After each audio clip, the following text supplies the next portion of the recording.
So walikuwa na train kuna time ball ilienda mbali. So niliwaendea na nikakick. But nilikuwa interested kwa dancing. Nilikuwa naendanga dance club. Hiyo nikiwa 7 years. Huko naendea football. Huyo mwalimu wa football alikuwa mkali, huyo coach. Juu ya hapo area ya kwetu Mathare, watu wengi wanatumia hizi drugs. So alikuwa anataka niepukane nazo, like football inanikeep busy. Kama siko shule, football inanikeep busy. Yeah. Cheza na team ya Harambee akina Dogo, akina Corazon. For the first time, sasa nawaona sasa for the first time nakutana nao kwa pitch. Na hiyo time wajui. Nilikuwa nawasikia tu majina, but sijawahi cheza nao kwa pitch. Sijawahi waona. Kibera nilihave kuita watu wa BEIJING wakuje Kibera. So nilijua tu yani like ni mafans. Yeah. So walikuja nilikuwa na page ya Facebook, walikuja DM, ask for meeting. Then nika meet wali ask for meeting, but social handler wangu ndio alikuwa anaongea nao, ndio akanifikishia kuna watu.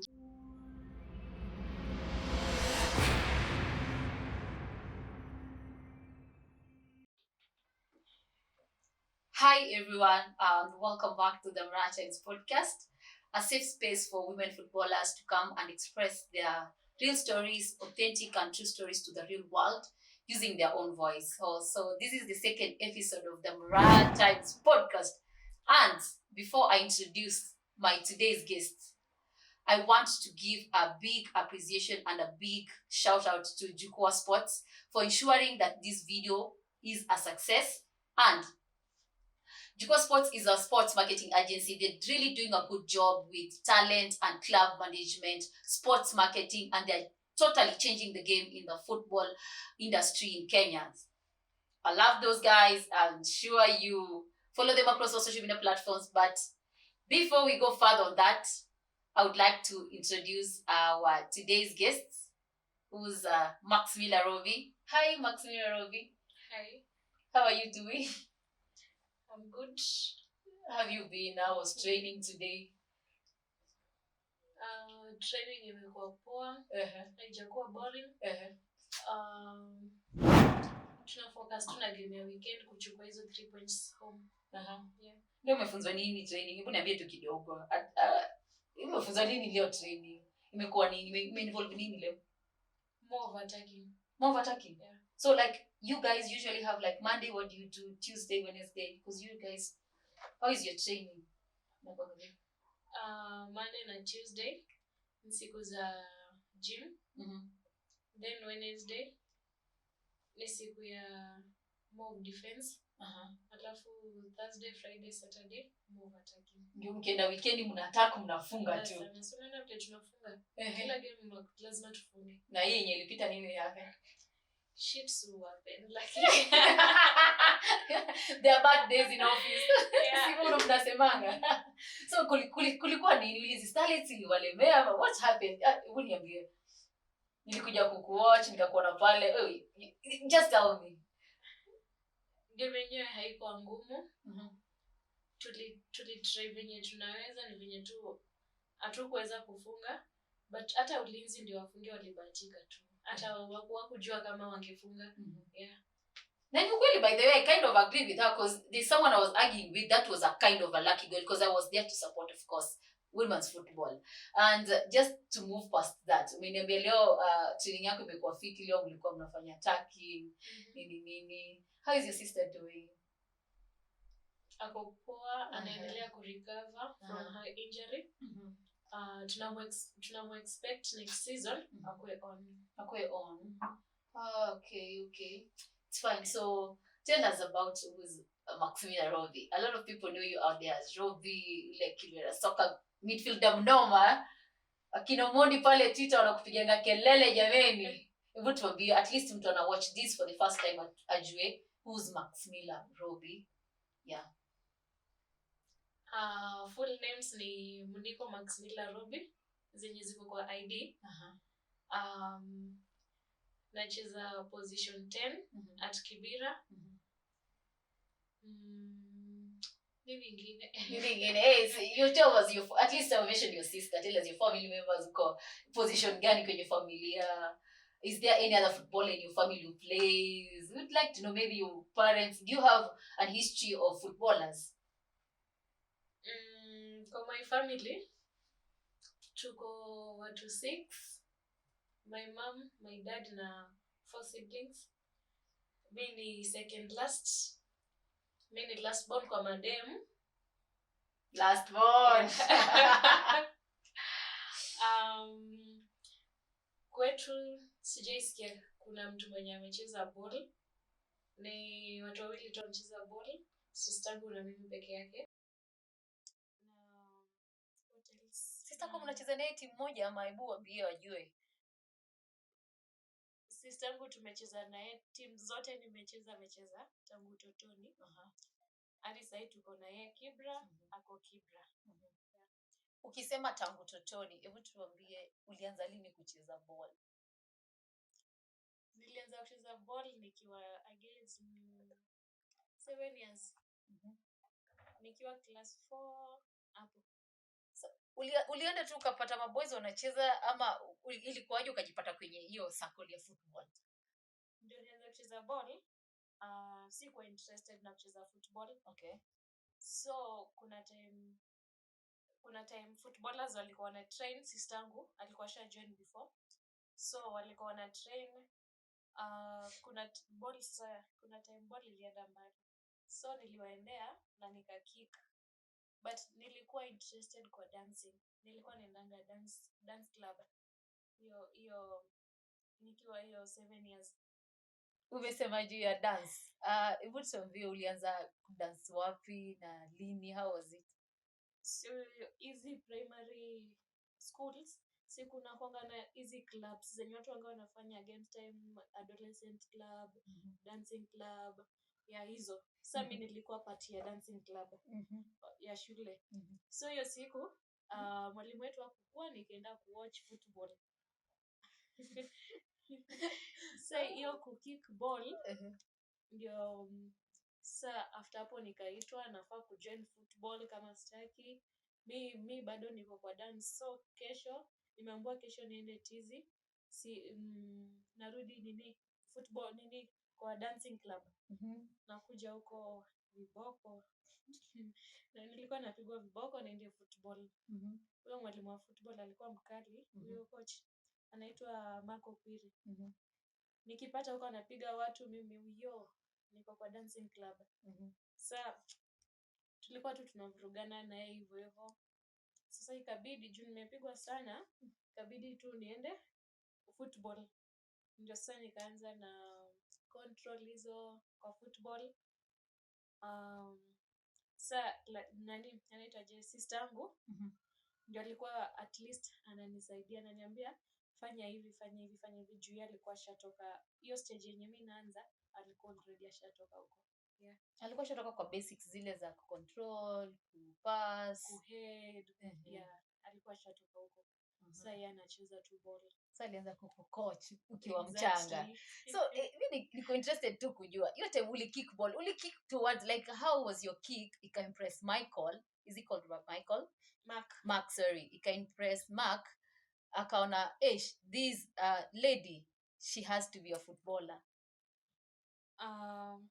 Yani juu nilikuwa naona venye wanapiga, sasa mimi nilipiga tu, yani kutojua tu yani kama nimepiga vizuri ama vibaya, like nilipiga tu.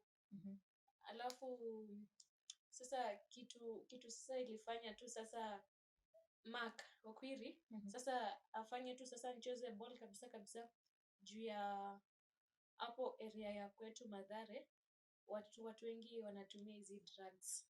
So alikuwa anataka niepukane nazo, like football inanikeep busy. Kama siko shule, football inanikeep busy. Yeah. Na pia unaona pia mwalimu wenu wa dancing pia kwa anaweza kupatikana kila siku. No, yeye alikuwa anakuja ile time ya games. Siku nakonga na ile time ya games, alafu tunaenda mrudi class. Hiyo time tu sasa outside school. Ndio sasa alifanya niingie football.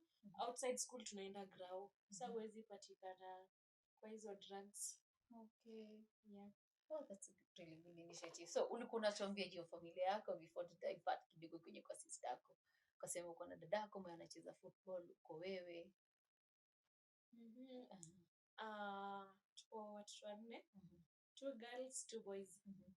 First born ni boy, last born ni boy. Madam tuko katikati. Yeah. Na nyinyi tu ndio mnacheza football? Madam tu wawili peke yake wenye wametufinya hapo katikati.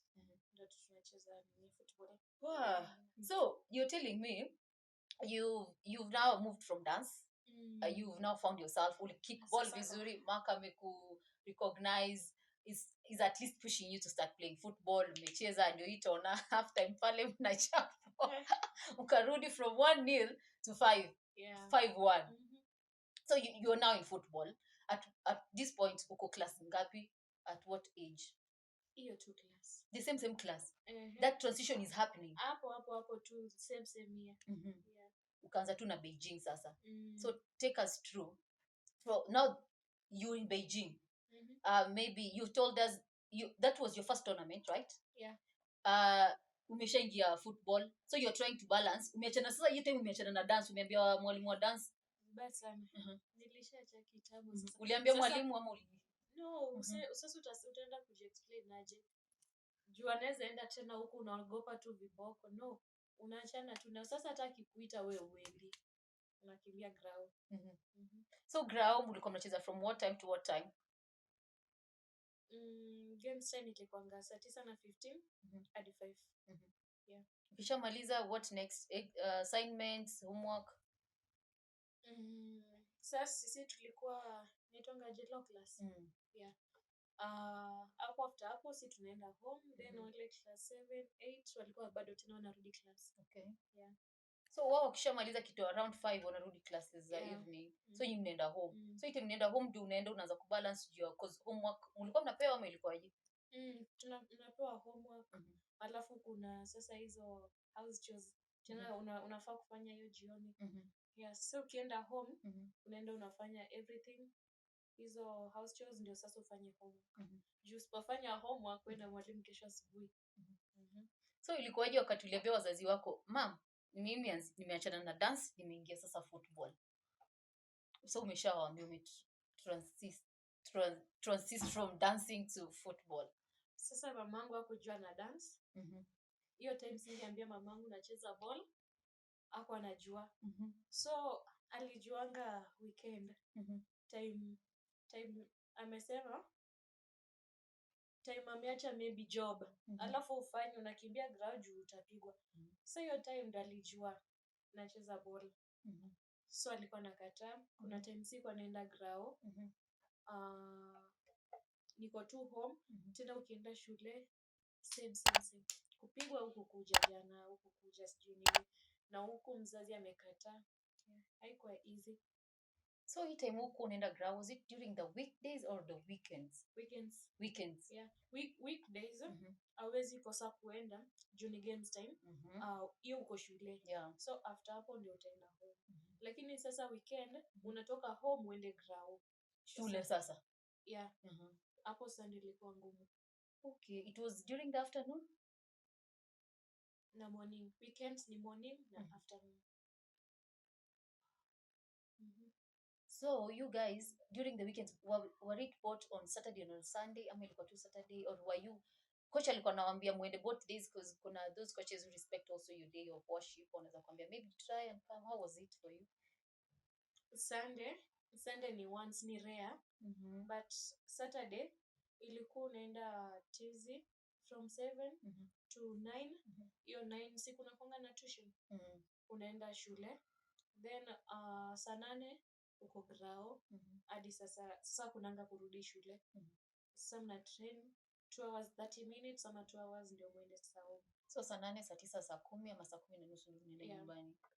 Okay, interesting. So those days that you guys were not training, did you have any friendlies that you were playing? Because you guys when you train, everybody's expecting maybe a friendly or a tournament.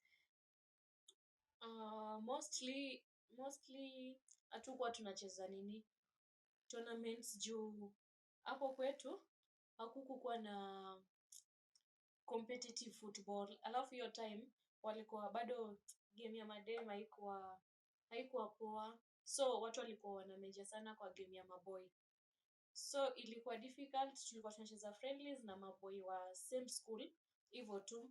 So kama ni tournament maybe ni hizi Nairobi Governors Cup hizi, Maisha League, yani tuna yenye haitokei Nairobi peke yake, maybe ina involve, yani ni kitu kubwa juu hiyo time football ya madem sasa ilikuwa inasikika. Hiyo time football ya madem ilikuwa inasikika. So you guys were waiting at least watu wa nje wanaweza kukuja, alafu it's a big tournament and it's when you're included. Timu yenu mlikuwa mnaweza kufikisha watu the first 11 na bado mko na watu wengine kwa bench, female footballers? Tulikuwa na first team na second team. Kuna senior na junior. So Mark alikuwa amensure if you're in form 1 2 3 kulikuwa na mko na footballers, like hata ni ya primary sasa, sorry. So walikuwa na ensure in that primary kuna class 8, kuna 7 6 5 4 at least ako kwenye hadi 1 kulikuwa na mtu class 1 alikuwa sasa ndio wanaanza hizo control. Okay, so tumetoka dance, umeingia football, umeenda home. Weekends mzazi lazima uhide, kama hujafanya house chores ndio uende kucheza ball. Bado uko primary, hatuja move to high school. How was it for your parents sasa aanze kukubali now I can allow Robi on Saturday after work to go and now start playing after homework? How was it for you, and what kind of student were you? Ulikuwa unafanya homework kama ulikuwa unahepa kidogo kwanza? How was it? Kubalance haikuwa easy, lakini homework lazima nifanye, hata kama nitalala saa ngapi, homework lazima nifanye, house chores lazima nifanye. Na ndio babangu wakuje wakubali football ni time nilikuwa naenda high school I guess. Ama hapo class 8 ndio sasa waligundua mtoto, in fact hata si class 8, nikienda high school. Ndio walikubali sasa I can play football. Lakini hii class 8 kurudi chini hawakuwa agree.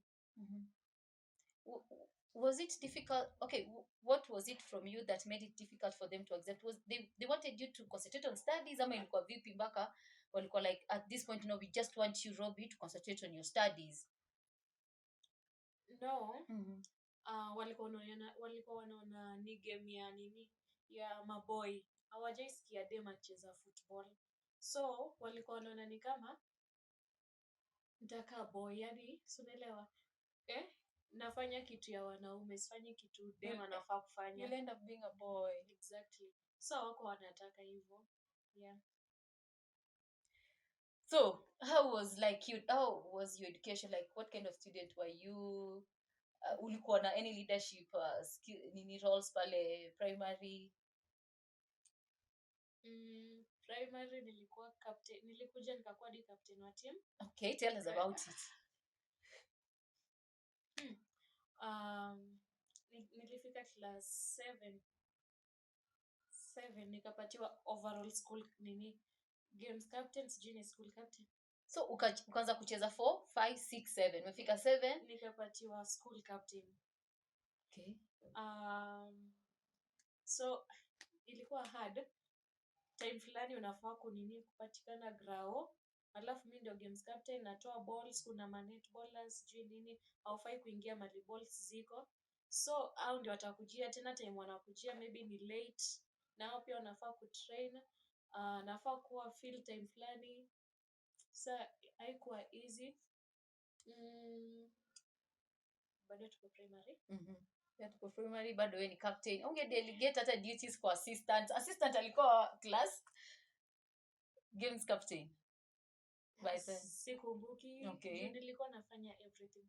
Okay.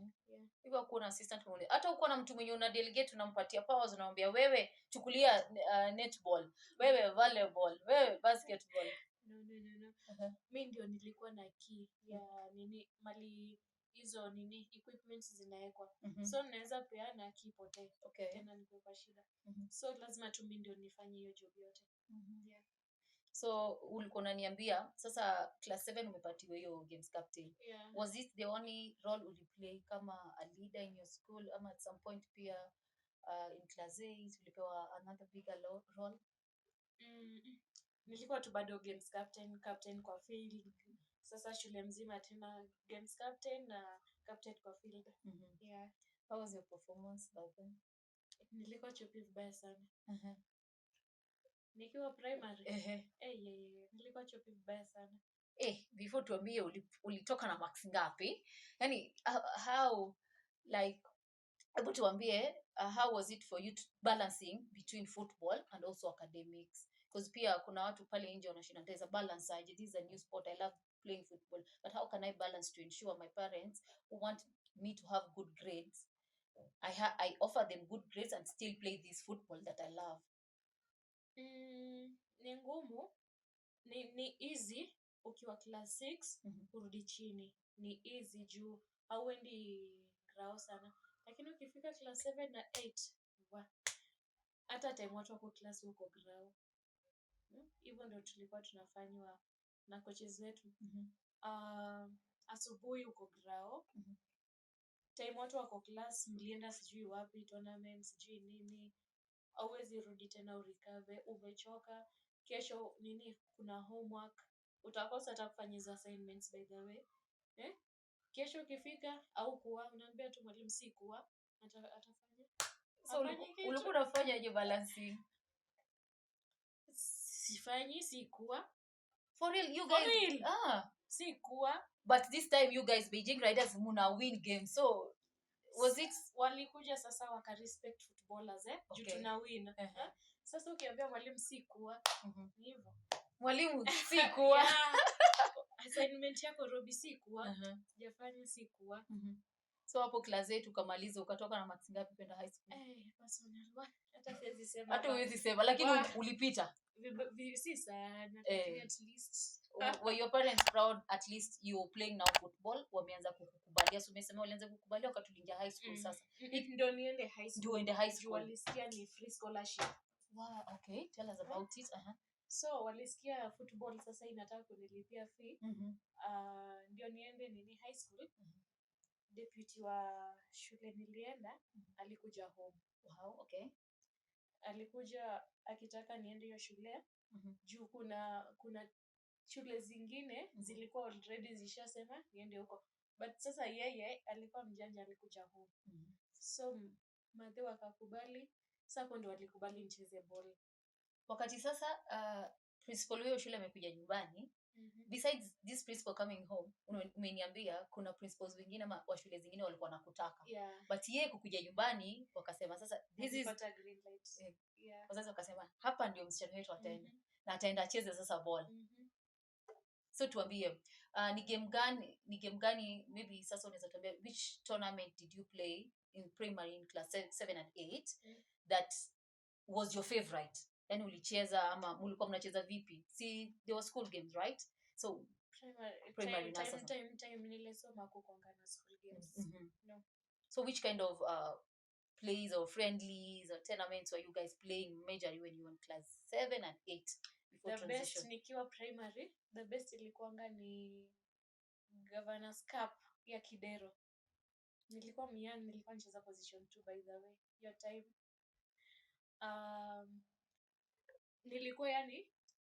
Tulicheza na timu ya Harambee akina Dogo, akina Corazon. For the first time sasa nawaona sasa for the first time nakutana nao kwa pitch. Na hiyo time wajui. Nilikuwa nawasikia tu majina but sijawahi cheza nao kwa pitch. Sijawahi waona. So tulikuwa tulicheza tukakutana nao final. So nilikuwa excited like watu yani wanakaaje ni kama sisi ama so hiyo ndio ilikuwa best juu tuliwapiga. Mliopiga ngapi? Tulienda pena tukawatoa penalties tukabeba cup.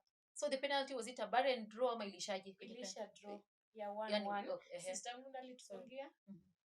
Alafu wao ni Dogo alifunga. So ilisha 1-1 tukaenda penalties. So the game ended 1-1. Alafu you guys went to penalties. na bao umesema yenye ilifungwa na timu yenu ni sister yako ndiye alifunga. Exactly. By then she was playing which position? 9. Oh, she was the striker. Nowadays she plays bado the same. Interesting. So umeenda penalties.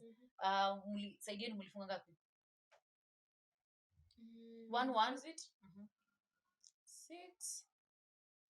6 or 4? Nyinyi 6 au 4? or 4? How did you feel by the way? Yani nilifeel excited, yani tumefunga wale watu wenye wanga nasikia sijai waona, alafu nikacheza nao. By then umesema ulikuwa unacheza full back. Yeah, position 2. How was it playing position 2 before you transitioned to now that which position did you transition to next? Primary yote from nianze football hadi class 8 nilicheza position 2. Nikaenda form 1 still nilicheza 2 nile form 1 so nikifika form 2 nikaletwa central defender. You from 2 now you are central defense. CDM or CAM? Attacking or defending? Defending. Yeah. So you are in high school, principal wa hiyo shule ambayo alikuja nyumbani akaimpress the parents. Wamekubaliana sasa tuko high school. Umejoin high school. Form 1 bado unacheza kama number 2. Umeingia na scholarship, so wazazi wamesema yes Robi you will be playing football, we have put a stamp on it. Sasa wakaanza kuwa supportive kwa football. Okay. Yeah. How was it now, the parents support, how did it help you now to transition also in balancing your studies and also as being now a footballer mwenye bado wazazi wanajua Robi is playing football? Sasa maendeleo ili switch from education, sasa unajua tu mtoto anachezanga ball, unaelewa, so anything hata wakinicall ni football inaendelea aje, kitu kama hiyo. Yeah. Sasa kuuliza taji ya grade. No. Football inaendelea aje. Yeah. Now that you are moving from a team that is winning matches back to back, so when you're high school, how was it? Were you playing? Which kind of tournaments were you guys playing? Friendlies? How was the performance? High school. High school, before school games, kulikuwa na tournament najita ni ya RAM. Tunashindania RAM. So the team yenye zilikuwa zinakutana final ni Kobala, shule tulikuwa inaitwa Kobala na Mawego Technical. So is either our baby ama sisi tubebe. Yeah, it was a 50-50 chance. So that is the tournament, the only tournament you were playing in high school? Oh, interesting. So umeingia transition from 1 fullback, from 2 sasa umeingia CDM. Yeah. So ni coach ngali ona akuswitch or how was it and how did you find that position, playing that position? Kuna coach walimsign kwa team high school, so yeye alikuja akanitoa position 2 akaniweka central defender. Hiyo ni form 2 sasa. Yeah, nilicheza central defender mpaka nationals. Form 3 same, but form 3 nilikuwa na switch central defender na number 9. Central defense na number 9. Form 3 CDM na number 9. Yeah. So kufika form 4 tena wakabadilisha coach. Okay. So hapo form 4 ndio nikakuja nikaingia mid. Ndio nikuja mid. Nini ilifanyika? Midfielder wetu aliumia. Okay. So ndio nikaletwa sasa tena nikatolewa nyuma nikakuja mid. Sasa ndio place nacheza disa hiyo 10. Nilikuja 10 here. So ni mtu you have mtu aumie ndio wewe ucheze position ya cheza kwa midfielder. Yeah, maybe ningekoma tu tena kwa defense. Yeah. Nice. So I would like to know, primary school you are the school's captain, games captain. In high school did you maybe manage to have any leadership roles that maybe you played? Nilikuwa official wa naitwaje? Hata nasahau. Hizi vitu za church. Naitwa ngoje? CU. Yeah. Christian Union. Nilikuwa official wa CU. Na nilikuwa tena captain. Captain wa form 4 field. Okay. Field captain nikiwa form 4.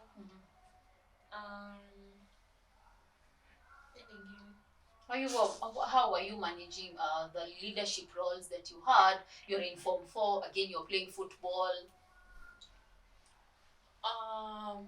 CU haikuwa na hard time. Ilikuwa tu maybe kama kuna time, yani time ya CU watu wanafaa tu kuenda, like tunajua huko ni watu wakubwa, you don't have to push them. Then kwa field grao sasa pia you don't have to push our wasichana. So wanajua tu time fulani wanafaa kwa field, time fulani wametoka. Yeah, huko ni easy, si kama primary. I was laughing because earlier on, because I was just trying to imagine Robi as a CU leader. Were you maybe, is there anything that you were part of at CU ulikuwa unafanya, labda maybe reading the Bible, because kuna kwa mtu anasoma Bible, kuna mwenye ana lead choir. Mimi si mtokative hivyo sana. So hata sijui reason tu walinipatia hata hiyo nini. Sijui. Sijui reason. Singepatikana nikisoma Bible mbele ya watu. Singepatikana nikiimba. But nilistukia tu jina langu, like mimi ni official wa CU. So sorry to take you back, but I would like to know, you started out through dance, right? Now you're here, you kick the ball, you've been your eyes has got Coach Mark's eyes, amekuidentify, amekuweka kwa football, you've grown in high school, umepata scholarship, umeingia high school, kuna scholarship, wazazi wameputa stamp, Robi can be a footballer and football is good. Now you're in high school, you're almost getting done with high school. What your career ambitions before football? Nilikuwa nataka kuwa pilot. Nilikuwa nataka kuwa pilot. Sasa tell us about piloting. Yani nini ilikufanya? Okay, as any other kid, of course, hata me at some point when I was in primary, I felt like I wanted to be a pilot. Many things. Even before I did journalism came in later on. When I was in high school is when maybe I realized I can maybe venture into journalism. But as a young kid, pale primary, niko naona, hey, pilot, what do you want to be? Pilot. Doctor. Mi siwezi, niliogopa kuwa doctor, naogopa shindano, naogopa mgonjwa, naogopa hizo vitu. So nilitaka kuwa pilot, like nilikuwa naona venye yani wanakaa ni smart, so I wanted to be a pilot. So nikaingia football, mind ili switch. At what point did your mind switch, like, football it is? Class 8. Class 8? Grade 7 ama 8, yeah. Sasa hapo football sasa ilikuwa imeingia sasa kwa damu vizuri. Yeah. Hapo kocha anawaambia ni football inaweza kutoa hapa. Exactly. Alikuwa anawaambia nini? Alikuwa anawaambia nini? Venye sasa football sijui imejenga nani, sijui nini. Alikuwa anatumia examples za kina nani? Hata sikumbuki hata jina. Sijui inaweza kuwekea food kwa table. So kuna time timu ya Uweza ilikuja Madhare kucheza game. So walitaka kunisign. Nikamwambia mimi sitaki kucheza ball, but so walikuwa like walianza kuassociate na timu yangu. So timu yangu ilikuwa ready kunipiana kwa Uweza. So after hapo bado mimi sikuwa tena na hiyo interest tena ya kurudi kucheza ball. After tume waste 1 year.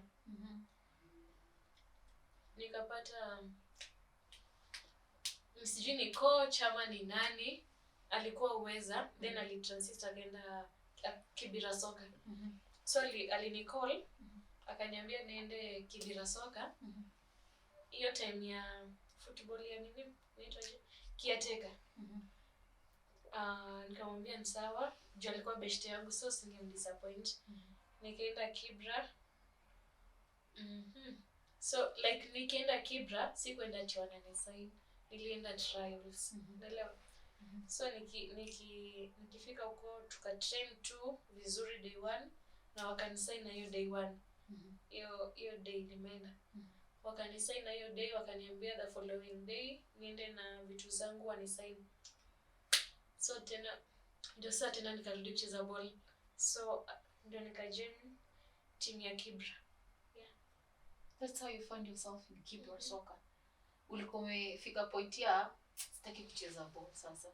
COVID ndio hiyo, sitaki kucheza ball. Timu yenye sasa mimi najua tu peke yake, pia watu wachezi ball. Kila mtu masini, kuna tu hawa junior team. Okay. Hiyo time niko mkubwa, sisi tena anza kucheza na watu wa control. Yeah. So a senior team, kila mtu ametoka ameenda zake. Labda wengine wameenda shule, wengine. How was it for you? How was it discouraging for you before rafiki yako akuite pale Kibera akwambie njoo tu atatucheze hapa, and then kidogo first day umetrain nao and then umekusign Kibera soccer? Haikuwa rahisi like kuacha hiyo team Beijing junior team nimegrow nayo. So nikiingia Kibera have kuita watu wa Beijing wakuje Kibera. Okay. So niliongelesha a few, like niliongelesha wenye walikuwa wameacha, niliongelesha almost wote, so singeendelea kumpush akuje. Mwenye alikuwa interested walikuja wote kujoin. Huyo ni sister yangu alikuja, kipa wetu wa Kibera soccer Esna Skisia na Pauline. Hao ndio watu wenye have kukuja nini Kibera soccer. Yeah. So the rest, wow, what was maybe their excuse, or why were they not even willing to join? Wengi waliolewa. Okay. Wengine sasa yani hawakutaka tu sasa football. Yeah. Wakae tu hawachezi ball. Wako tu. Yeah. Sasa wewe hapo ushazoea Beijing. Kwa transition ndio hiyo bado ni kazi, lakini rafiki yako umesema sitamfail. Ameniita acha tu niende hizi trainings. Umeenda alafu sasa tena umeleta at least 3 more players. Na wao pia wamekubali tutaendelea na kandanda. At what point ulikuwa like let me just revive that football love and then now continue with football? Yeye ndio niongeleshe, nilimwambia sitaki kucheza ball. So akaniambia football, yani aliniongelesha tu vitu mingi about football. So tulikuwa tuna meet na yeye tukiongea. Ndio sasa akiwa uweza by then ningeenda tu bado uweza juu alikuwa uweza. So akatoka uweza kuja Kibera. That's why have kwenda Kibera. At least now you have someone you know within Kibera, now you want to join. Hata nilijua tu yeye. So kufika Kibera plus sijui mtu, nilijua tu mtu mmoja Savi juu nikiwa primary tulikuwa tunacheza na wao tournaments. So yetu ndio nilijua Kibera. So umeniambia alikuwa anakuambia vitu mingi. Asua kuna kile kitu alikwambia that stuck with you and you were like wow, this is something so good about football, I'll just have to continue with it. Kusema let me just believe this guy is my friend and let me just continue. Alikuwa anatumia same words zenye akina Marco Kwiro alikuwa anatumia like football pays, yani vitu kama hizo. Sasa nikikumbuka pia kina Kwiro alikuwa anasema such words. So nilisema tu juu pia nilikuwa napenda ball. But sasa nilisema tu acha tena nirudi ni try. Yeah. So you've tried, you're in Kibera now. Tell us your transition now. You're in Kibera, sasa ndio umeingia na wengine wamekujoin sasa.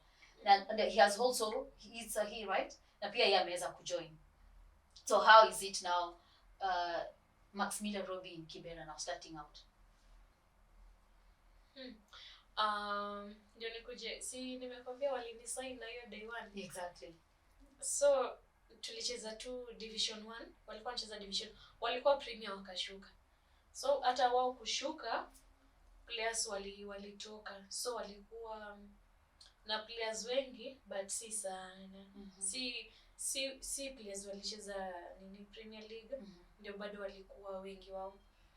So hiyo two time wamenisign, hata I guess sikumaliza wiki ndio nikaleta kina Pauline. So ndio tuanze game. Nilimake kuanza na Pauline alianza.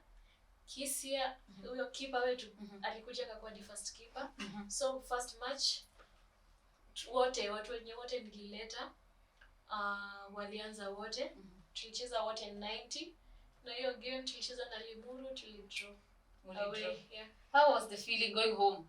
The players that you brought in played 90 minutes, and I know how important is it for football at least first debut in a team to play, and then kumbuka ndo umejoin to it's a new club. How was the feeling for you as Robi?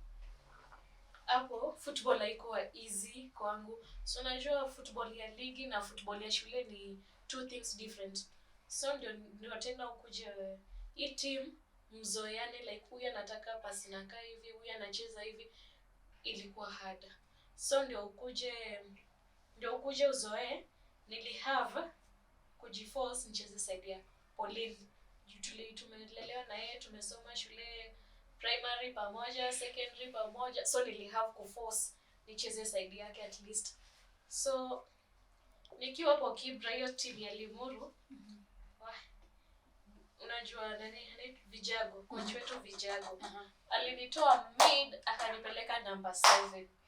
Nimekutoa mid, nimepeleka number 7. Robi ni yule mmoja hata na mbio. Lakini niko mgeni first match, simjui Vijago vizuri, lakini ni kelele Robi sijui Robi what. Nilihave kulia kwa nani? Nikaenda kulia kwa Savi. Kaambia Savi, basi mimi nitaacha kama hii timu yenyewe iko hivi. Ndio sasa Savi akaniongelesha, akaniambia Vijago wako hivyo nitamzoea. Hata first time alilia na hiyo kelele. Yeah. Hatukuwa tumezoea. Hiyo first game ndio tulidraw, but game zingine zote tuliwin. Yeah. So umedraw yote, mlikuwa mnadraw, umecheza number 7. Nilianza mid, second half nimepeleka number 7. Ulikuwa na feel aje hiyo time? Sijaicheza sasa hiyo number 7, lakini wananiforce, lazima ni run, lazima nilete crosses. So how did you convince him to take you back to your position? Tizi nilikata, nilisema siendi. So akinipeleka number 7 siendi. Nabaki hapo. Yeah. So ukakosa kwenda tizi siku ngapi? No, like siendi hiyo number 7, siendi kucheza number 7, na stick hapo number 10. Yeah, Robi under 7 siendi. Nabaki tu hapo. Kwa sababu alikuja kazoea. Ukakuwa kichwa ngumu sasa. Sasa utaenda mahali hujazoea ujui. Yeah. So how's been your life at Kibera Soccer all throughout? Because that is, since you moved from Beijing, Kobala, now you're in Kibera Soccer. How is it for you right now? And also just to interrupt, last year previously, before we moved to Women National Super League, we had Div 1, right? And we had different zones, but now we have the Women National Super League as the second top flight league in the Kenya women football. So before to transition sasa kwa Women National Super League, naweza tu kurudisha tu kidogo hiyo time yenyewe huko unacheza. Were you maybe training or something like that? No, after form first cheza ball nilikuja kucheza ball Kibera tena. Yeah. So umerudi hapo, umeenda Limuru, umedraw, and then after that umeniambia mlianza kuingia mzeni. Yeah. So how has it been for you from then till now? Kitu inafanya napenda Kibera, kuna ile love kwa mse. Then ni tinini iko united, yani inaweza kuhelp hata kama uko kwa shida, at least watatry venye wanaweza wa help mse. Yeah, so wanga na feel too comfortable nikiwa na wao.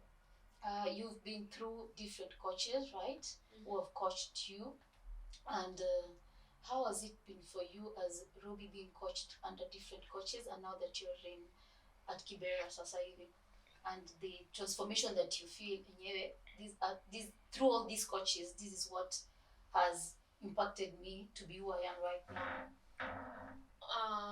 Kila coach anakuanga na formation yake ya kucheza.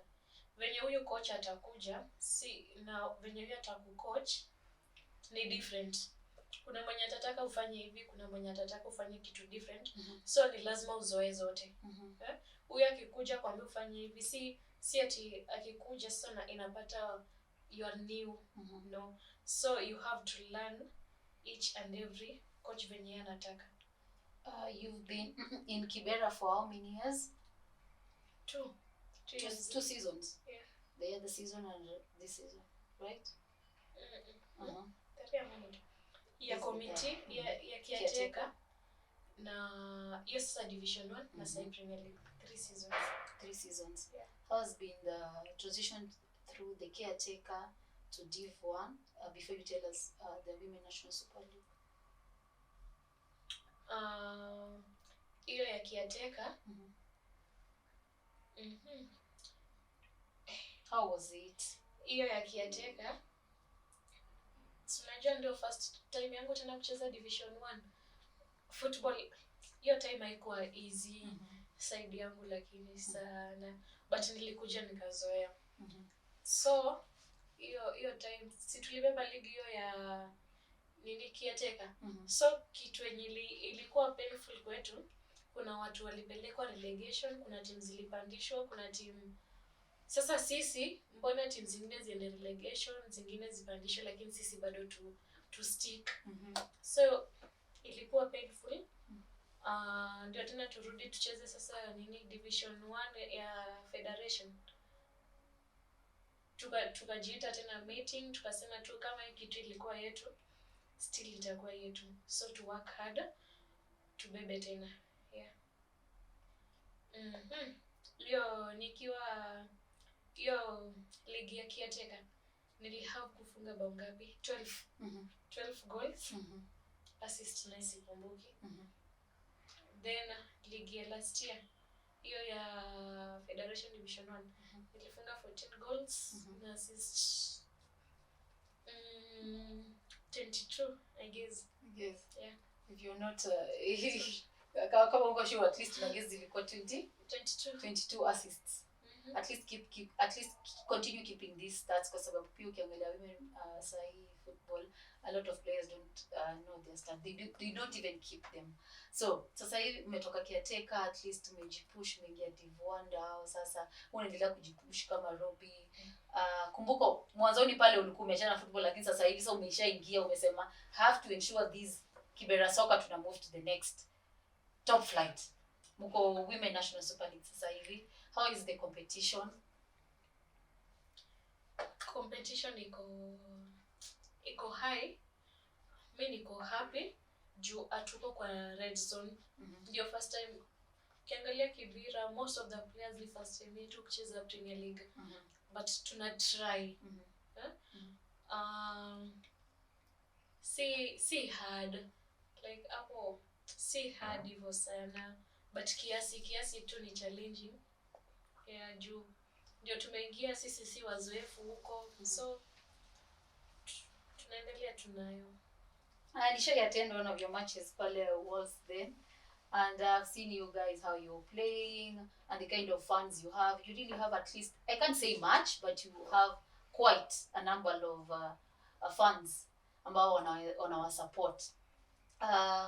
Sasa hivi you're among the top 4 teams in the top flight that are most supported, that are competitive, that are eyed at least to finish again, to give competition to the first positioned Kenya Police Bullets. Unaweza niambia vipi the kind of pressure you guys are getting pale training, the kind of talks, how is it?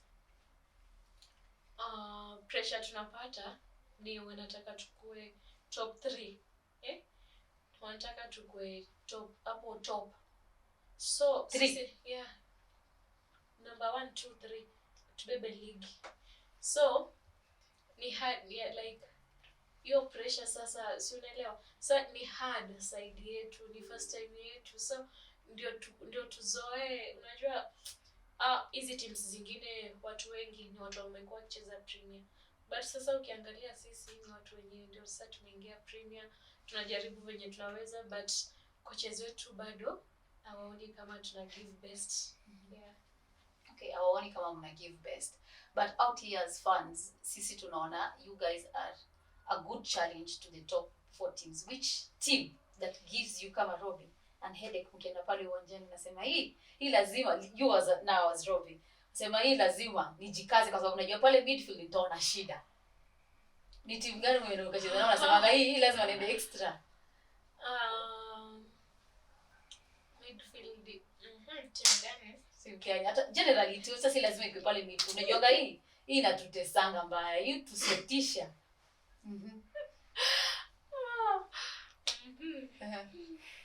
Gani wafanyanga hata mkienda training mnaambiwa na coach, wewe unajua hii wiki tunaenda kucheza na timu fulani? Mimi sijaona timu yenye like tukienda kukutana nao. Yaani tunaona tu ni kama sijui hii timu iko hivi. No, hata wako na mguu mbili tuko na mbili. Wako na miguu mbili mko na mbili. Venye tutatrainia Viga ndio venye tutatrainia soka assassini. You had to mention my team. So, hatuna ati sijui hii team sijui nini. No. We have to train. Venye tuna train ndio venye tuna train tu. Ni venye maybe tunajua tukisema timu kama Ulinzi tukienda kucheza nao tunajua sasa venye hao wanacheza like hao wanataka waipige kwetu. So sisi venye tutatrain hii wiki, si venye tutatrain maybe tukicheza na Zitek. Tutafanyaje? Tutatrain to block hizo balls zenye wanataka kupiga. Hakuna timu yenye naona tu yani Premier sijui no, timu zote ziko. So nyinyi mna study tu venye how they play na nyinyi mnaenda mna counter mnawapatia kazi ngumu. Exactly. Kwa sababu unajiita Kibera ni soka. Unaona tuko tu top flight burudani tu siku zote. Yenyewe unatupatianga burudani. Tukikujaga pale wazi unatupatianga tu burudani tukiwa pale na Mobili kwenye commentary hapo hivyo. Unapata tu ni kusmile tu na kwambia mpira unachenga watu. Yani tesa tu unatesa. Ukitaka kuwatch football kuja Kibera. Utaona vitu zote zenye unataka. Ukitaka sijui kuja Kibera. Jana sijui enda Viga ni. Ukitaka kuwatch football kuja tu Kibera. Umesikia? Ukitaka kuwatch football enda wapi? Kibera. Kibera ni soka. Nikurudishe tu kidogo. Kuna wakati ambao kuweza kucheza ulikuwa na injury. How was the transition for you? Tuambie tu kidogo. Ilikuwa hard. Tunataka kuingia Premier League, nafaa kuanza Premier League for the first time, injury. So naona tu maybe nilikuwa naona ni kama sina luck. Okay. So nilimiss game ngapi? 3 ama 4. 3 hapo ndio nikuje tena nianze kurecover. Nikwambia wakati ulikuwa umemiss watu walikuwa wanakutafuta. Like they were wishing you quick recovery of course, but they were like wow we can't wait. Like they were threatening us and other teams.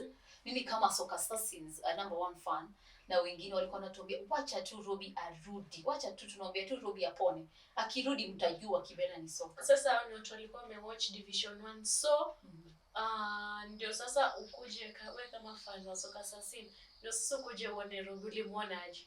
Actually my first performance I was impressed. I don't want to lie. I was impressed.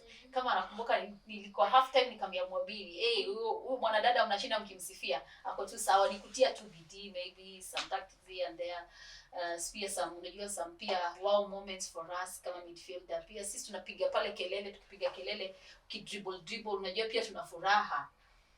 But so far so good the matches that I've watched. Si kukusifu tu lakini unaendelea kuimprove na kutia bidii. I know nilikaa nje sana sasa hii at least nimerecover. Sasa hii niko much better than before.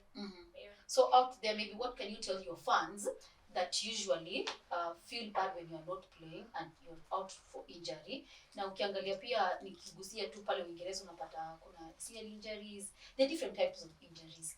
How is it very difficult for a player akiwa out because of injury, and how does it affect your football mentality na unaonaje? Kwa sababu hii ni sport ambayo unajua hii inafaa ikulipe, unaona, na injury ni kitu ambayo inakuja tu, si kitu mtu anapangia. How is it for you so that they can get to understand from a footballer's perspective how hard and difficult the healing journey is? Ndio mafan like wasifeel hivyo. Coaches they have to work hard. Ndio ukitoka wewe hata ukitoka mtu mwingine aingie at least anaweza jaza hiyo gap. Si ati ukitoka so kila mtu anaanza kucomplain na mtu fulani hayuko. No. So ma coaches wanafaa kuwa na mtu mwenye huyu hata akitoka waweke huyu anaweza at least anaweza finya hiyo gap. Si mtu mmoja akitoka hiyo gap inakuwa kubwa. Ninajua sasa hivi Kenya women football at least police bullets ndio wameandika how much they pay their players, na pia allowances tunasikia pale ni ngapi wanawalipa angalau. The other teams they haven't disclosed. Who was taking care of your expenses? Kwa sababu najua pia si eti mko na insurance, it's out there, insurance. How much of financial burden were you guys? Ukikuja Kibera you'll understand. Si atupendi kujigamba like we are tuko hivi na hivi, though tuna sponsor like sasa tumepata sponsor ya, but kuna Kibera ni venye tu yani we don't kuna Kibera ni venye tu yani hatutaki, yani hatuna hiyo show. Ukikuja Kibera for real utafurahia. Players wangapi wanakuja Kibera na wanakwama hapo ndani? Wengi. Kama nani? Jo wanafurahia, kuna Rosa Chi, kuna Komando. Wako hapo ndani yani Kibera. Umesema utatuambia your injury expenses. Finally. Jukwaa Sports, yeah. Nice. So, guys, I would like you to be, how did you meet Jukwaa? How did they get to spot you? Kwa sababu najua Jukwaa is a sports marketing agency. Walikuwa na watu ukicheza game gani? Wakasema ule lazima. Jukwaa walini spot nikiwa division 1 tukicheza against Costarex. Pale wapi? Kibera, nini NCC, home ground yetu ilikuwa NCC. Okay. Tuliwapiga ilikuwa ngapi? Siwezi kumbuka. 3. Walitupiga 3-1. 3-1. Yeah. Nice. No, tuliwapiga. So niambie uliwapiga ngapi? 3-1. But first half ilisha 0-0. Ndio sasa second half tukakuja kama sasa tumewaka. Umewaka kama umeshachapa wako. I know Kibera tupigwe. Kibera mnaambiwa nini pale half time? Mnaambiwa nini mpaka mnarudi mnafunga mabao? 6 corrections tu. Kwa kuna kupigwa. Sasa corrections tu tukakuja tukawapiga 3, walitufunga 1. Game ilisha 3-1. Hapo ndio Jukwaa walini spot. Yeah. The approach ndio kupeleka pale kando akakwambia nini? Ni Jukwaa walinita kando wakaniambia next game. By that time sikujua hata ni Jukwaa ama sikujua hata by the way ni nani. Umepata tu mafans. Nilijua tu ni fan. Akaniongelesha thank you ya hivyo tu. Hukushangaa mbona leo una mafans wengi kwenye kiwanja like wamekuja tu ROBI walikuwa niko Starlets, ni venye tuli have kupatia burudani kama kawaida, waka shift wakakuja kwa Kibera. Yeah. Na ulikuwa unapatia burudani, so wakasema lazima tutaongea na huyu midfielder mnoma. So pale wamekwambia uko sawa, game yako iko sawa. How was this transition? Previously you didn't have an agent. Right now kuna mafans hapo wamekuspot, umecheza game umesha 3-1, you guys have won. Wamekuja wanawashangilia, unashanganya kina nani hao wananisifia. Nafaa ninywe maji, director nisaidie na maji. So wamekusifia hapo, umemaliza. How was the transition for you from not having an agent, now you've been supported by Jukwaa Sports, and by then you don't know they are Jukwaa Sports? After many congratulate kwa hiyo match, sinilijua tu yani like ni mafans. Yeah. So walikuja nilikuwa na page ya Facebook, walikuja waka DM, waka ask for meeting. Then nika meet na wali ask for meeting, but social handler wangu ndio alikuwa anaongea nao, ndio akanifikishia kuna watu this and this and this and that, yeah. Ndio nika have to meet now, ndio sasa nikajua ya Jukwaa. Wow, these guys are doing a marvelous job kwa sababu I've been going to match days, I've been seeing and hearing stories about how footballers struggle. Like, I even don't want to take this podcast to start talking about the challenges in the women's football right now, but from what you've told me, I can testify that it's really necessary for a female footballer angalau aweze kupata hiyo chance ya kuconcentrate in football. I saw the campaign you did. Although ulifanya kwa jersey ya Arsenal, You know, although for your Arsenal, it was really a good campaign, and you were giving out boots. Tell us about the campaign. The campaign tulika na jukwaa chini, tuko na like kuempower nini football ya madem. Si unaona maboy hawakushinda, ilikuwa all about madem. Like hata wa feel at least comfortable kucheza ball. So kuna vitu walikuwa wana follow ndio wakuje washinde hizo boots. Yeah. Talking of empowerment, kumekuwa na a lot of challenges that women footballers in Kenya go through. Tumekuwa na allegations of course the sexual harassment, tumekuwa na of course early pregnancies, people like there are a lot of struggles in the women's football. I can't even speak about them right now, all of them in one setting. But talking of empowerment, that was really a good campaign, but do you feel like women footballers in Kenya need more maybe organizations to come out to empower them? Hata nikikuwa pale, actually we were attending most of your matches, nimejaribu kuinteract na a lot of footballers, unapata hata confidence yao iko chini. Like unaona maybe organizations zikianza kuempower more women footballers, tunaweza anza maybe ku create even more conversations around them. Compare football ya maboy na madem, utapata team karibu zote za maboy wako sponsored na maybe kitu fulani. Then ukikuja kwa madem wana struggle. Dem sahi haizi toka mali anatoka akuja cheze ball free. So maybe hizo harassments zinaka maybe anaambiwa ndio afanye kitu fulani, yeye pia afanye kitu fulani, unaelewa? But kukikuwa na hizo supports pia kwa football ya madem, hawezi pata such challenges. Yeah. So maybe if we start looking at how ways we can support women footballers to reduce those allegations, to reduce the number of footballers ambao they have to go work, then come back, train, and still go work, ensure their families are doing well. So maybe wataweza ku concentrate in football, and how does that in your perspective see the quality of football, of women's football in Kenya moving forward? Say at least game ya madem at least say iko mahali, si kama before, na going forward itakuja mbaki kwa kama ya maboy. Juu ukiangalia say teams zingine kuna ma sponsors wameanza kuingia within, so players watahave kuingia kwa hizo teams ziko na sponsors, at least hata wapate something. Yeah.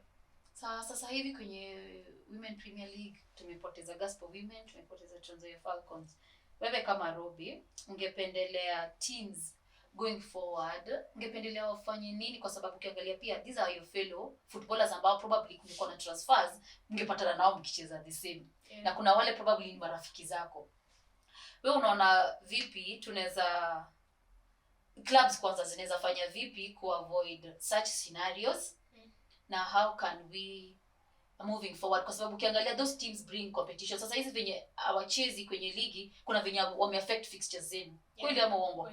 Si ndio? So how also has it also affected your fixtures na the competition in the Women Premier League?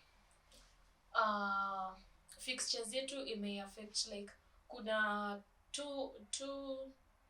two weeks zenye you have to rest, hamtakuwa na match. Alafu ukikuja kwa hizi clubs, management ita have to do more, at least wapatie dem kitu, juu najua mahitaji ni mob. So akipatia dem kitu, ata give her best kwa game. Then kitu kingine ni hivyo tu. Yeah. Ni sawa, asante sana Robi. Alafu kitu kingine ni ile nime notice pale Kibera soka by game nafanya kazi nzuri. Mnajaribu, acha niseme hivyo. Na kutoka tuanze kupiga mdomo pale Football KE, na pia ma teams pale Kenya Women Premier League wanajaribu kutupatia pia results mapema. At least angalau tunaweza ona mchezaji wetu bora pale. unaweza maybe zungumzia the importance of also teams, ukiangalia waweze pia kuweka mapicha za players wao, kwa sababu ukiangalia hivi kuna the lack of enough information about women's football. Even footballers wenyewe unashindwa, ndio unajua anaitwa ROBI nimesikia akipigwa kelele, but kuna yule ambaye ako timu yako lakini bado huku nje amjui kabisa, kama yuko first 11 hajulikani.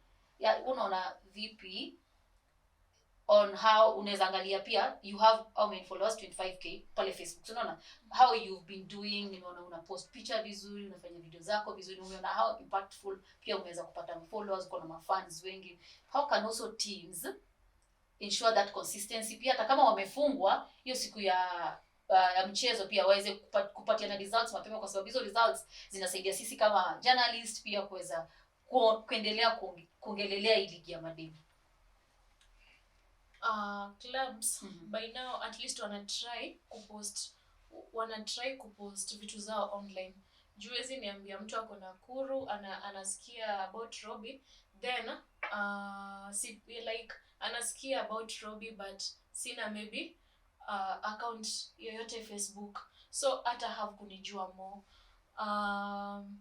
So other players pia naweza tu encourage like wa have team, inaweza kuwa yezi team mostly itakuja ipost tu maybe fixtures venye game imeenda, na ukikuwa na social media yako ukipost, ule mtu mwenye ako mbali atakuwa anafuatilia we ni nani, hata have kukujua more. Si lazima kujia game yako aone, but venye una post tu, yani venye uko mtu anaweza jua we ni nani.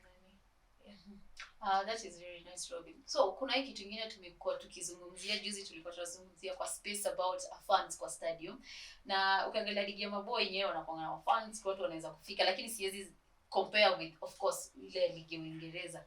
Lakini wewe unaonaje kwenye women's football tunaweza kufanya nini, mimi kama Moraa Times na wenzangu ambao tunapenda kandanda ya mademu, at least tuweze kuwaletea more fans kwa uwanja? What are the ways unaona tunaweza fanya, mikakati ipi tunaweza iweka tuweze bring more fans, kwa sababu unajua pia kuna zile timu ambazo kama sasa Gaspar na Tranzoia wamekuwa relegate kwa sababu hawana finances. Na feel mafans wakinwa inaitwa merchandise za team inaitwa hivyo, itakuwa better. Wata enlarge your fan base na kubook tickets. Mnunue merchandise ya Kibera, mnunue merchandise ya Kenya Women Premier League. Umesikia, ukinunua hizo merchandise pia mtakuwa mna boost team. Exactly, like what I feel, yani at least fan base, unajua support ya mafans pia wangi na matter a lot. So wakikuwa nazo team itafeel at least iko comfortable. Kuna place wanaweza help. Uniletea jezi yangu ninunue? Utapata hapa. Utapata hapa. Naweza pata wapi nikitaka kununua, ama rafiki yangu akitaka kununua anaweza ipata wapi? Ya Kibera. Ya Kibera kupata ni easy. Unaingia tu kwa page yetu. Uki inbox kwa page yetu ni easy kupata jezi zetu. Unachezea uwanja gani? Maybe wale mafans wako pale nje wabikuwa for the first time waweze kufika kwenye uwanja wa support, ama ana team kabisa. Patie reason moja anaweza join Kibera soka. Sasa ni player. Fans, football fans na penye mnachezea. Tunachezea Wolfsden, iko Kajiado, ndio home ground yetu. Ni hivyo. Nitampatia direction na sijui anatoka wapi. Mpatie reason moja aweze kuja join. Like ana team kabisa, amekuona hapa ameona huyu ni footballer ambaye anafaa nianze kusupport hii team yake. Reason gani unaweza mpa? Timu ya Kibera. Kibera tu hakuna ingine, wewe ni Kibera. Simekwambia ni burudani. Yaani akitaka kuwatch yani anything, yani kitu yote unatamani kwa football. Come to watch Kibera. Tunachezea Wolfsden, iko Kajiado. Before tupatie fixture ya the next weekend, ningependa tu angalau unipatie first 11 Kenya Women Premier League, yani wachezaji ambao ungependa kucheza nao. Unajua this is your ultimate Kenya Women Premier League first 11. Tuanze na goalkeeper. Keeper number 1. Didi, Judith ni wa ulinzi. Number 2, Seduda, Kenya Police. Number 3, Pauline Atieno, Kibera Soccer Women. Number 4, Stella, Police. Number 5, Lilian Mboga, Kibera. Number 6, Lavenda, ulinzi. Number 7, Charity Midewa from Soccer Assassin. Nilidhani utatusahau. Angalau. 8, Savi. 9, ningeweka sister yangu lakini venye yako injury, lakini ndo number 9. Yako kwa bench.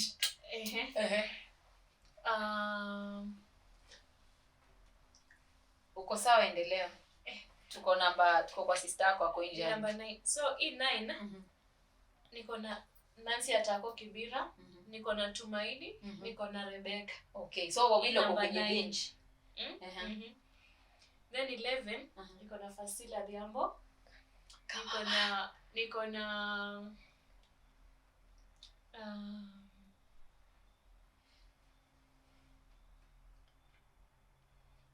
Maria from Kibera na Maximilla from police. Yeah. Nyewe umetupatia namba 10 si ni yeye? Si, number 11. Namba 10 hajajiweka, but atasema tu. Number 10. Acha nimuuliza alafu. Number 10. Number 10. Muniko Maximilla ROBI.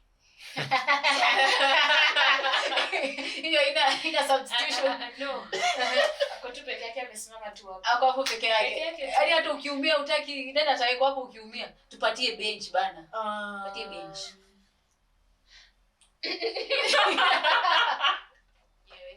Haya basi. Haya tukisonga hivyo tu. Ningependa unipatie maybe your favorite and the Starlets player by you like or you look forward to. Unapenda kazi yake? Mimi napenda vile Enes Mango anacheza. Anacheza fullback 2, right? Yeah. Ukienda tu kuwatch game ya Rambo na venye wanga anacheza game yake, anakuanga. Na pale Harambee Stars unatambua nani? Odada. Richard Odada amefanya nini? Napenda venye ucheza. Turnings zake, pass zake, like anakuanga comfortable. Ananga pressure. Then besides that, mi wanga napenda venye wanga natoka club yake Maju, akikuja Kenya venye wanga na interact na watu. Yeah. Talking of Richard Odada. Harambee Stars wako na some organized friendlies okay, sorry. Harambee Stars wako na some organized friendlies pale tournaments. Alafu ukiangalia pale Harambee Starlets tumekuwa kwenye AFCON, tukaweza kutoa Cameroon, lakini kifikia pale Botswana ni kama tulikuwa unlucky hatukuweza kuproceed. What is your take on that? And as well ningependa tu ugusie tu pale kidogo. Unaona vipi? The last time I was have you watched my first episode? Yeah, Vivian Corazon. She mentioned that for the first team in Kenya to take us to the World Cup. Venye tu watu wengi wanasema pale kwenye mtandao. Tutafanya nini? Sasa hivi hatuna friendlies. Wewe kama Robi, natumaini kuna ile siku moja pia ungependa kucheza ama namna gani kwenye Harambee Starlets? Yeah. Ni mikakati gani tunaweza kuweka kuensure pia we have more friendlies, we get to be seen, we have that visibility, we have enough competition? Ndio Harambee Starlets hata wakuje wabebe World Cup ama waende World Cup, ni lazima watritiwe venye maboy wanatritiwa. Hizo friendlies zenye maboy wanacheza, unajua ina build mse. So hizo friendlies zinawamekwa na kuwa comfortable. Si ati Harambee Starlets wako na game wanacheza friendly na Kibera. Like unaona hapo hakuna uzoefu, like venye watacheza na Kibera si venye watakuja wacheze. Wanaweza piga timu yoyote yenye iko within Kenya hizo friendlies. but ukiangalia na Cameroon they struggled the match na Cameroon haikuwa better kushinda Harambee yetu. But wali struggle. Why? Hiyo confidence haiko. Then kitu ingine contact semaji zimepotea. Ni sawa. So juzi nimekuwa pale Kayole Starlets, nimeenda kuwatch game yao, nimekupata pale. Ni what motivates you to attend local matches to support teams that are under maybe lower league? Kupia tu team support. At least unajua sawa ukifika pale wataona Robi amekuja coach game yetu Robi maybe anacheza Premier League, leo amekuja game ya NSL, amekuja game ya regional. So yani wana feel poa. So yani ni kuwa motivate tu. Yeah. Message yako kwa women footballers wenzako pale nje wenye wanacheza lower leagues na pia wanacheza penye top flight Kenya Women Premier League, message yako ni ipi? Kitu naweza waambia ni wakwe believers, then wakwe themselves, yani wajiamini. Kitu ya tatu ni wakuje watch games za madem. At least watajua kitu wenye wanafaa kufanya ama wanaweza fanya kuweka boli yao at least ikue at a higher level. Yeah. Umezungumzia kitu mzuri sana, nimependa juu ya believe in themselves and also to have a bigger vision, of course. Umemention na kujiamini. Yes, kujiamini. So talking of that, what are your ambitions? Ndio umecheza Kibera, lakini what are your ambitions? Do you see yourself playing outside Kenya pale una to represent kama Marjorie Nekesa? You know Marjorie Nekesa, she's the only female footballer that is in the UEFA Champions League, that has played UEFA Champions League.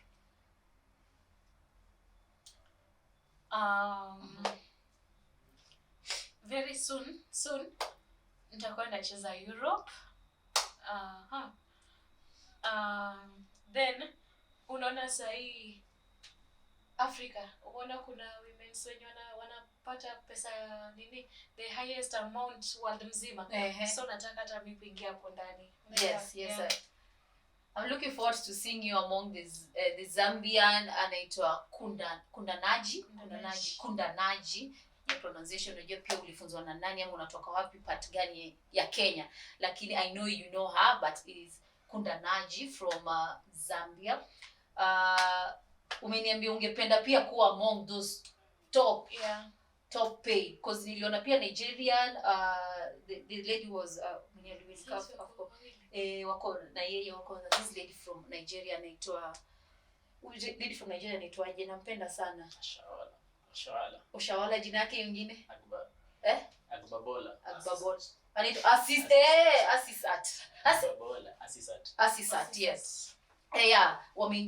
Ukiona pale Asisat wameingia pale BFC na yeye. So these are beautiful scenes in the women's football that we love to see, kwa sababu that shows like this improvement in terms of pricing, in terms of like the quality has improved, of course, and also hii story ya disparity of pay bado inaendelea, lakini the fact that such footballers wanaweza lipwa hivyo inakupatia which kind of motisha as Robi here in Kenya? What kind of motisha unapata? Motisha aina gani?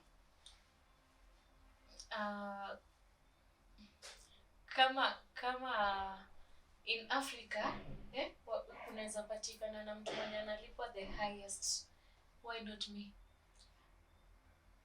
Oh, that is very encouraging. That is very encouraging. I'm even lost with words. I even should just end my episode there.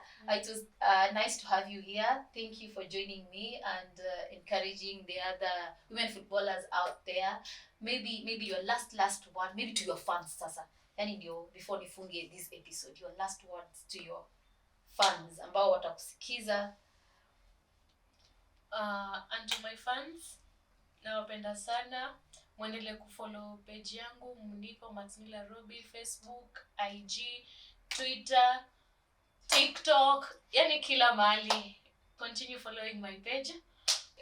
That is a nice way for us to wind this episode. I was pleased to have with me Maximilla Robi in the second episode of the Moraa Times podcast. And before I end this, I would like to give a big appreciation to Jukwaa Sports for ensuring that this episode was a success.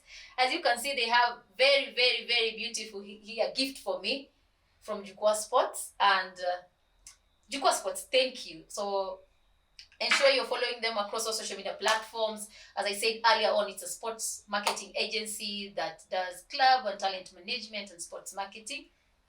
Guys, thank you so much for watching throughout the video till this point. I can't thank you enough, but what I would like you to do for me is kindly like, comment who you would like to see next in this Moraa Times podcast. Share, like, comment, subscribe. It's free to subscribe. Tafadhali msininyime subscription. Tafadhali, don't deny me subscription. Subscribe, guys. Like, comment, share. And it was very nice meeting you, Maximilla Robi, once again. And that is the way I want to end this episode. Thank you guys so much, and that is it. Until next time, bye bye.